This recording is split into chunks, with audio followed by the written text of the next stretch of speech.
कुंवारी कन्याओं को मां कात्यायनी देवी की पूजा करनी चाहिए क्योंकि इससे उनको मनचाहे जीवन साथी की प्राप्ति होती है। नमस्कार भक्तों, रेखा गुप्ता भक्ति चैनल पर आपका स्वागत है। आज हम आपको कात्यायनी मां के कथा के बारे में विस्तार से बताएंगे। चलिए हम कथा प्रारंभ करते हैं।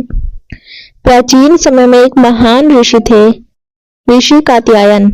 उन्होंने मां भगवती की कठोर तपस्या की। उनकी भक्ति से प्रसन्न होकर मां ने उन्हें वरदान दिया कि वे उनकी पुत्री के रूप में जन्म लेंगी। कुछ समय बाद देवताओं पर अत्याचार बढ़ गया। महिषासुर और अन्य दानवों ने स्वर्ग पर अधिकार कर लिया। तब सभी देवताओं ने मिलकर अपनी शक्तियों से एक दिव्य तेज उत्पन्न किया। अब हम आपको बताएंगे कि मां कात्यायनी का जन्म कैसे हुआ।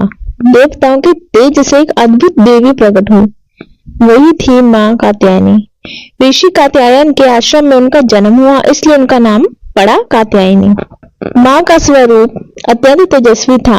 चार भुजाएं सिंह पर सवार, हाथों में कमल और तलवार। उनका तेज इतना प्रचंड था कि राक्षस भी कांप उठे।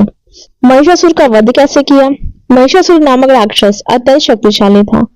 देवताओं को हराकर उसने तीनों लोकों में आतंक फैला दिया। तब मां कात्यायनी ने युद्ध का आह्वान किया। भयंकर युद्ध कई दिनों तक चला। अंततः मां ने अपने त्रिशूल से महिषासुर का वध कर दिया।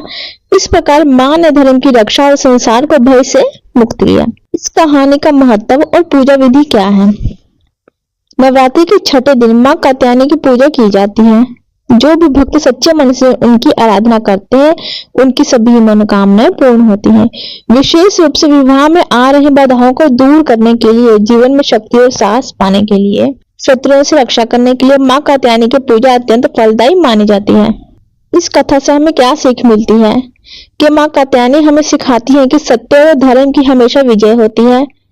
अगर आप भी मां की कृपा पाना चाहते हैं तो इस नवरात्रि सच्चे मन से उनकी पूजा कीजिए। धन्यवाद भक्तों।